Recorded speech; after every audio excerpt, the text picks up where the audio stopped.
A blessed Saturday, my dearest brother and sister. Once again, I'm Sister Kay and welcome to our daily devotion. So, ang aking pong isi-share sa inyo is coming from Deuteronomy 28 verse 12.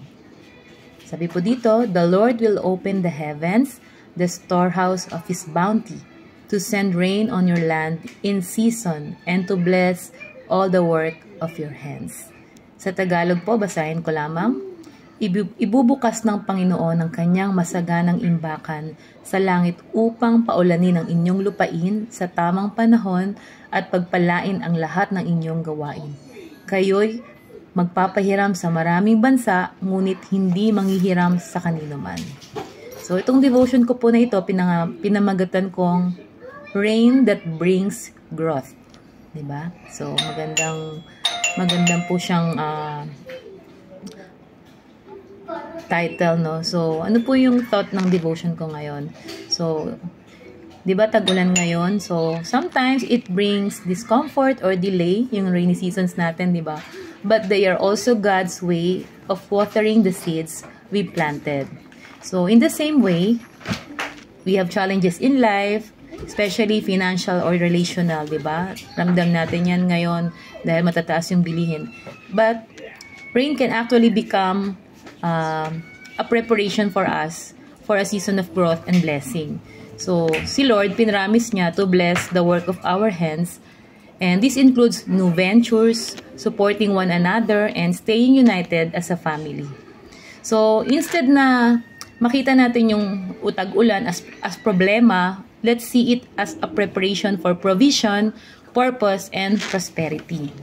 So, this rainy season, no, marami tayong realizations na pwede natin maiugnay sa ating buhay. Number one, let's check our spiritual life. Diba? How has the rainy season affected our faith, emotions, or outlook lately? Diba? Am I trusting God to send the rain in areas I feel dry or discouraged? Diba? And second, business opportunity or provision, diba? So, is God opening a door for business idea or new source of income? Or what skills or resources do we already have as a family that we can use to start something together?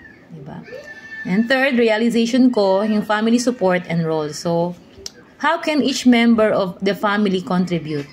Whether through time, skills, or prayers, diba? Meron ba sa pamilya natin na feeling niya left behind siya, burdened, or in need of help, diba? How can we be there for them? Fourth realization ko, gratitude and prayer focus. So, what can we thank God for today, even in the midst of the rain? So, who is someone, either nasa immediate family natin or outside of the family, that we can help this week? So, I hope and pray na meron po kayong nakuha sa simple devotion ko. And this, sabi nga nila daw, ito is bad weather. Diba? Hindi, wag natin gawing bad weather. Let's still be productive. And maging fruitful po tayo as a Christian po sa mga tao na salamuhan natin. Diba? So, let's close in prayer. Heavenly Father, thank you for the rain, Panginoon. Salamat for your provision.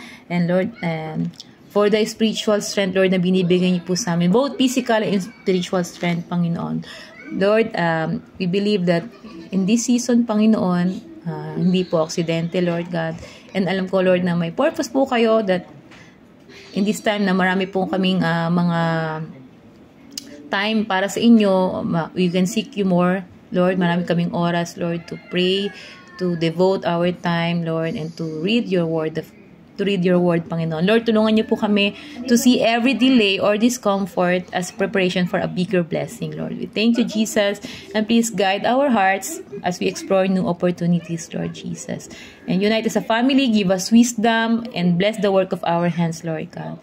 And this we pray, Lord, in the name of Jesus Christ. Amen and amen. So, mapagpalang Sabado po sa bawat isa sa atin. And mag-ingat po tayong lahat. God bless us all.